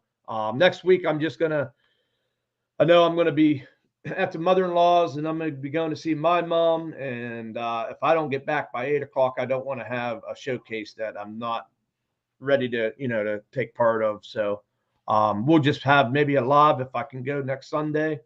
And so there it is. I know Jeremy Albritton's in here. He's probably definitely going in the house. I know, let's see, Jeremy Albritton, native Natural Wildlife Playground. I don't know. I know you said you're leaving, but stick around here a little bit. We'll get that. I didn't see PA Trapper. He's not in here this week, but we do have a problem with his account. He got a new phone or something. He can't log into his new account, so he's been randomly popping into places on his old account. But I did not see him in here. Okay. Yeah, I didn't either. Kansas Trapper's in the house. So I got Jeremy Albritton, Edwards Family Farmstead's in here. Jeep Fam Overland, of course. Man, Coach. Put them in. Of course, like I said, guys, I'm a little lazy. I already got them all filled out. Why fill them out again, right? Yeah. Surprised you didn't have them all typed up and like print out. And I could do that. Yep, put me in. I got you set on son. I know he's in here too. I got him here somewhere. There it is. Set on son. Backwoods Barbarians in the house, guys. Saying hi to Wild Man. Hey, Wild Man, you're getting ready for spring ball. I'm sure you're about ready to hit the ball field. All right, so I got 4 in here right now. Is there anybody else in the chat that's under 1K that wants to? It'll be 2 weeks from now. Remember, it's not going to be on Mother's Day. We'll do it 2 weeks from now. We want to get this done.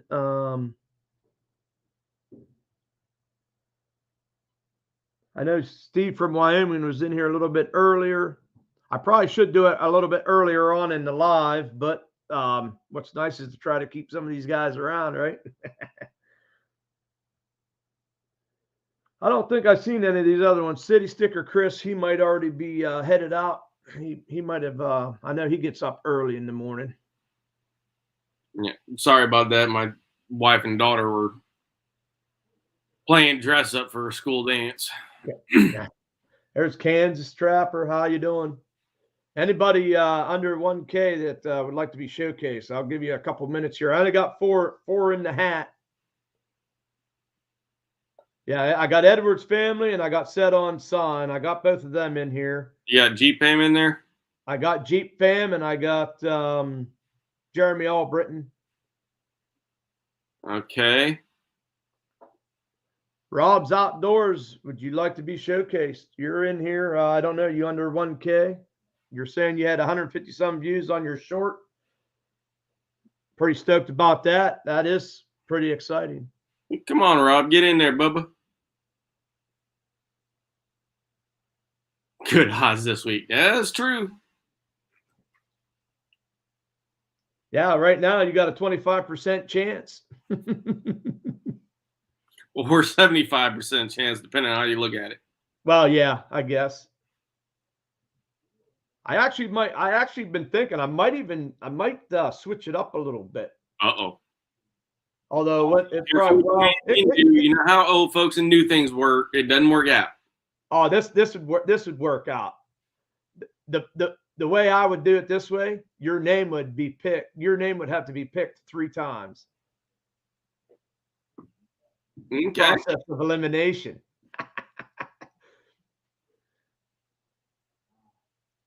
I about dropped the brown one. I see my fishing smash video had over 1,300 views. Believe me, that's nice when you see that one that actually it gets out there and people either share it or you got your comments on it and it gets out in front of and a lot of time. I mean, it's the title. Of course, your hashtags I think help out a little bit, but a lot of times I think it's the old thumbnail. People like to click that thumbnail. I think it's the thumbnail. I think it's the title, and also it's seasonal with fishing coming in right now. Right. There's a couple of old hardcore trappers that are still trying to find new trapping videos. Mm-hmm. Just like there's some old hardcore hunters that are trying to find new hunting videos with turkey coming in and everything else. So it's seasonal, but you just got to play that game. Yeah, absolutely. All right, guys. Is there anybody else? I only have the 4 right now. I got Jeep Fam. I got Set on Sign. I got Edwards Family Farmstead. And who was the other one? Edwards, Jeep Fam, Set on Sign, and Jeremy Albritton. I am not loading the video until I get that Bigfoot up in the woods. Hey, video that breaks 1,000 views. Cousin. There's Jakey Crack Outdoors. He was out on the river there in Pittsburgh fishing it up last night. Thanks for dropping my link, guys. Appreciate it a lot. Yeah, so have I. Fish repeat. Hey, Rob, are you Rob's Outdoors? You interested in showcase? You got 12 videos. I know. I do believe I'm subscribed to you. I could probably check that out. And I also want to let guys know that if you don't want to come up on panel, you don't have to. I'll talk about your channel. I'll have things down. I can queue up a few of the videos. I may bring, another person up on panel and we'll talk about the channel. I can do all kinds of different things like that. Before StreamYard, that's all I ever did. It was just me. You guys had to listen to me. And then, I bring somebody up on panel. I hit a button and I take myself out. Youth and Dan, they know all about that. My beauty in here. Yeah. Yeah, you're the first one that got all dolled up for me. I like being special, Boxy. I like being special. Yes, you are. I'll say I was special. You are special, some kind of special. All right, guys. So I only have the 4 of you guys in here, so we are Just added you, Scab. Jakey Crack, you're gonna like the channel. Thank you, Jakey Crack. Definitely. So this is how we're gonna do it. I'm gonna pull out. There's 4 people in here, so I'm gonna pull 3 names. Those 3 names will go back in the hat. The one that doesn't get pulled will be out. I'm gonna pull 2 names. Okay. And then from the 2 names, I'll pull the last one, and that person will be the showcase. So the odds just got kind of screwed up there, right? I was thinking you were talking more like, okay, if they didn't get picked this week, they would have an extra name slip thrown in the hat for them for next week, kind of thing. If they come in, yeah. I might do something like that. I just wanted to switch it up a little bit. I've been doing the old last man standing. I got that off of Monica Tia Arts. And I've been loving doing that. And of course, I do it by the hat. I do it the old school. Well, my name always gets pulled early, so I should be good. See, I'm trying to help you out, Jeep fan. Okay, guys, here we go. I'm pulling 3 names, right? There's 1. Jeremy Albritton. And here's 2. Jeep fam, you're right. Jeep fam. And we got Set on Sign. We got Edwards Family, Farmstead. The Jeep fam said he'd have 10 in there by now if I did it that way, Scab. And Set on Sign. So Edwards Family, Farmstead. We'll have to check out your rabbits maybe 2 weeks. Well, it'd be 3 weeks. Sorry, Ms. D. Sorry, Nate. He's Nate. They're good. We'll get with them. We'll get with them for sure. I know we will.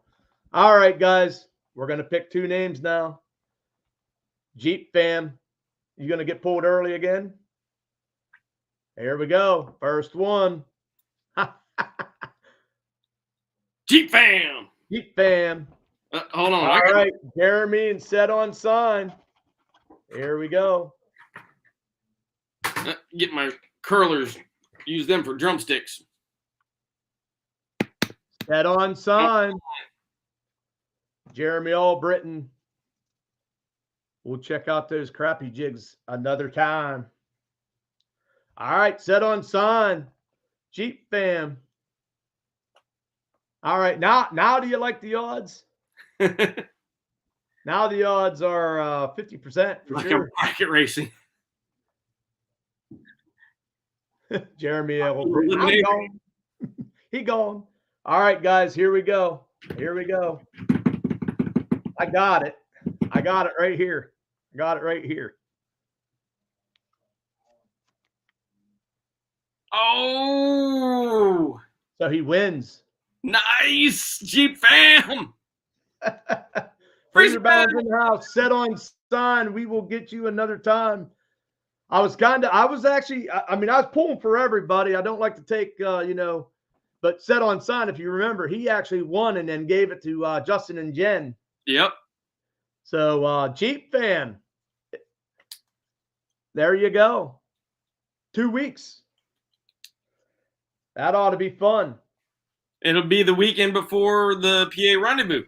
It will be the weekend before the PA Rendezvous. So that's probably what's going to happen. There's Freezer Bound Outdoors coming in, talking about the rendezvous. There you go. And right, get over there and check out Freezer Bound Outdoors. He has a video up of the rendezvous and all that stuff. Nice little video that goes with it. You can see some of the stuff we did last year. He's got a big list of things we're going to be doing Saturday. I will let you guys know. I'm going to be up there late Friday night. I'm not going to get there as early as I wanted to. My grandson's birthday party is Friday evening. So I'll be getting up there probably 8, 9 o'clock at night. And I'm going to be helping my old man out at his place probably Thursday and that Friday. So I might not actually be out there at Adam's place until Friday night, Saturday morning. Saturday morning. But when I do get there, this will be waiting for me. Yeah. I'll be well. There's no electricity up there, but do got a port in my truck. We might have to throw it in the the computer and watch that. Look, it's even by Jeff Dunlap. By Jeff Dunlap. There you go. So it's all for Boxy. Jakey Crack's looking forward to the rendezvous. I'm kind of pumped for it too, Jeep fan. And of course, I know he's coming to the rendezvous as well. Yep. So we got a lot of great channels that are going to be up there again this year. And I don't even know if I'm going to pitch a tent this year. I think I'm just going to sleep in the truck, just because I know I haven't decided if I'm. So I of course will be leaving. I got church Sunday morning, so I leave early Sunday morning, or I'm going to leave late Saturday night. But I haven't decided on that yet. Yeah, for the most part, I'm going to have the wife and the kid, and we're going to be over at my dad's place. So I might drop them back off there for Saturday night and then come back out and cause a bunch of trouble with everybody. So, yeah. Hey, Mark, you have yourself a blessed week, man, and get after them turkeys, buddy. We're bringing the works with us. We'll scale down. Well, the scale down works. Freezer Bound, you at work? Did you have to go into work tonight, or are you off tonight? Coyote Whacker still in here. We got Edwards Family Farmstead, Freezer Bound, Jeep Fam Overland, Fish Hunt Trap Repeat. just remember, everybody hit that thumbs up button for Boxy, not for me, for Boxy. Well, yeah, they're gonna come over and hit that subscribe button for Skab. My thing is this: I'm not doing it for the likes and the whatnot. I'm doing it to get the information out there, to get people involved. If somebody likes to subscribe to me, yeah, that, you know, Skab just yeah. But you know, I do it to get the information out there. You know, I was always taught the point of life is to pass on your knowledge to folks, and if you don't pass on the knowledge, then it'll die with you. So that's awesome. I did not know that was going down. Sunfish King's going to be coming up with Off the Hook. They're coming up late. Nice. That's awesome. Jeremy Albritton says he's doing it for you, Skab. I love it. But Freezer Bound's got to run. He is at work now. Have yourself a wonderful night. Hopefully it's quiet for you. Yeah, take it easy, Adam, and yeah, keep the Billy Club close. Yep. Jeep Fam says he's got to make sure he brings another cooler for all the meats. Yep. I got the beaver sitting there in the freezer waiting for you, Bubba.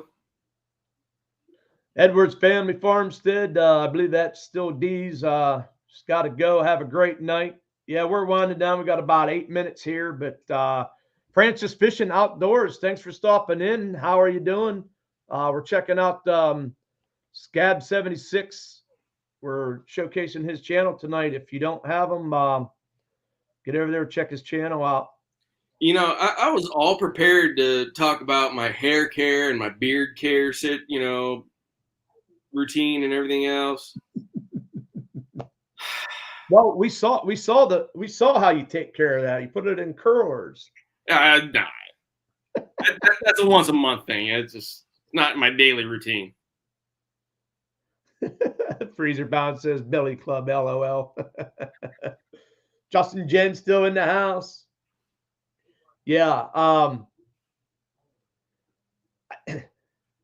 knew you when you come in. I tell you what, I about fell on the floor. You said you wanted to keep me prepared.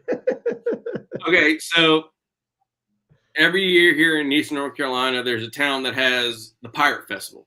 Because for those of y'all who don't know, Blackbeard is from around this area. In fact, his ship. Okay, just a minute, Justin. But his ship was just found. I forgot what the name was, but his flagship. They found it out in the Outer Banks in the Intercoastal. Mm-hmm. So every year they have a pirate fest, and in fact, East Carolina University, they're the pirates. And during that week, I may or may not have been known to walk around with some fuses stuck in my beard that were lit. Oh man. I used to drink a lot more back then. So back to the beard care, Mr. Justin. That is true, Ted. My beard care is this really, really, really stringent product. It's called Dial soap. Preferably the antibacterial one. And you just get it all over, and you know, when you're done, you just dry it off. You gotta make sure you dry it off though. It's gotta be Dial. Dial. Michael English is saying okra Coke. Thumbs Yeah. up.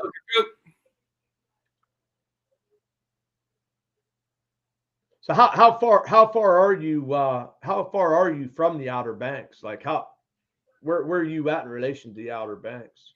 So the Outer Banks actually stretches along the whole coast. Mm-hmm. There's some spots that have gaps in them, but if you were to look at a map, I'm right up the Neuse River from the Pamlico Sound. Mm-hmm. So as the crow flies, I'm about 50 to 60 miles from like Hatteras, which is the famous one. Yep, Cape Hatteras, yeah. But it's Dial soap won't. No, it won't. That's why I don't catch skunk, Ottercat.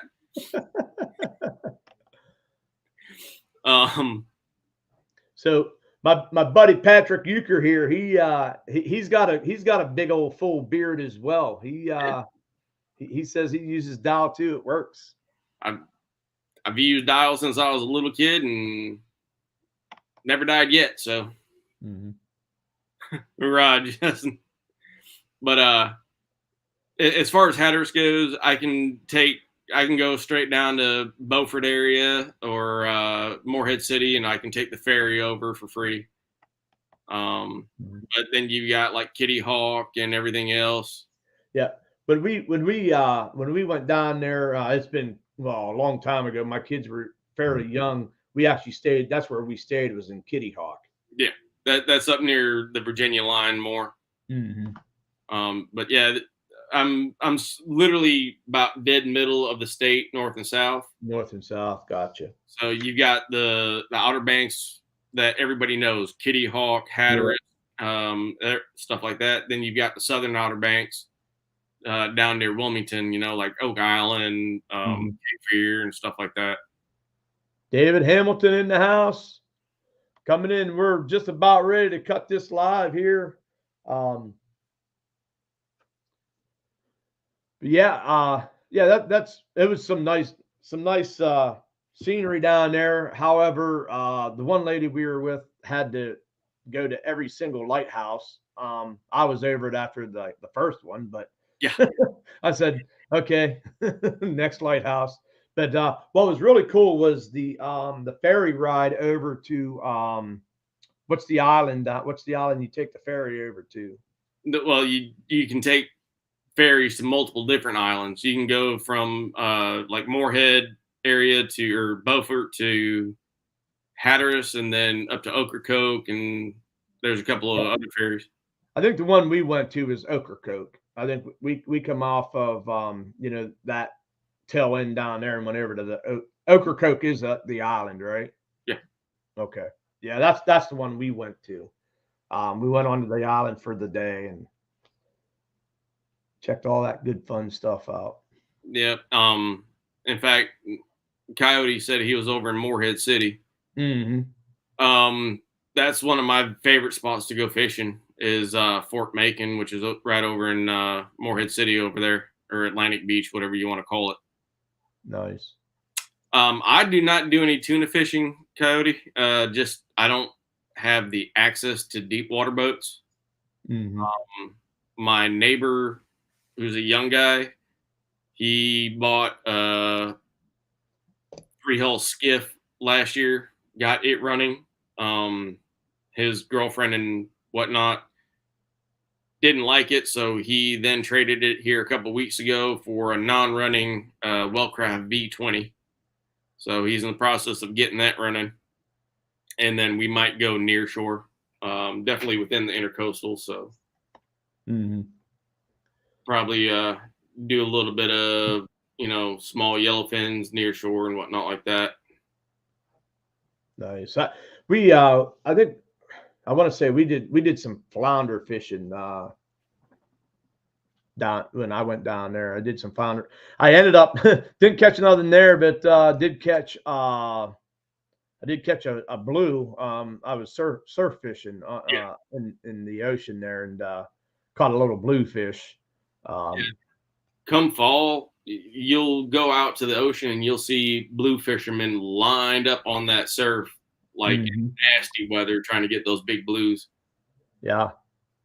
Not across the mountains to the flat part of North Carolina. Too expensive to bear hunt there. If you're out of state, yeah. Hold on, I'm getting watched at by the wife. Yeah, well, I do know we're going to have to cut here. So I want to know if any of my mods are in here, if they could get Sty North. He is live right now. I know I won't be able to stay long. I will be probably heading to bed. I got to get up here by 4 a.m. But I'd like to get Sty North's link, and we'll actually raid over to him. You guys can kind of hang out. Sty's an awesome channel, and be kind of cool to hang out with him a little bit. Do you want to say anything before we cut this off? Just appreciate your friends, appreciate your family, and don't give up ever. Yep, I'm trying to get this coffee here real quick.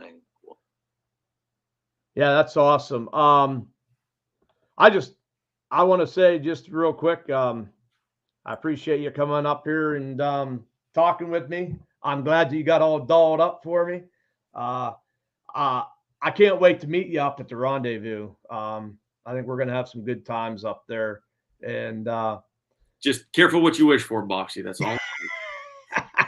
All right. I might walk away from that one this year thinking, oh my.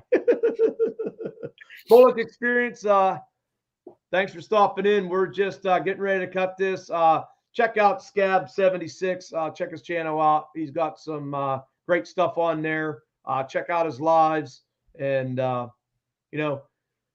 posted a link there, and I think Judith and Dan Davis as well. Get over there to Sty North. I'd really appreciate it. And yeah, we got what is it again? Coyote trapping for beginners. For beginners, yeah. I keep wanting to say dummies because that probably would have fit better, but yeah, coyote trapping for beginners. Awesome one. Maybe we'll get the views, Skab. I'm telling you, you might want to do a review on it. Flashy buddies, thank you. Sending love from Ohio. I'm just right across the border. I'm right there beside Pomatumin, if you know where that's at. So very close to Ohio. I breathe in the Ohio air. That's why I got lung problems, maybe. All right, guys, I appreciate you. Get over there to Sty North. As always, Skab 76, guys. Check them out. Appreciate you. We'll see you in a couple weeks. Yes, sir. You guys have a blessed week. And remember, get out there and share your passion. Have a great one, man. See y'all later.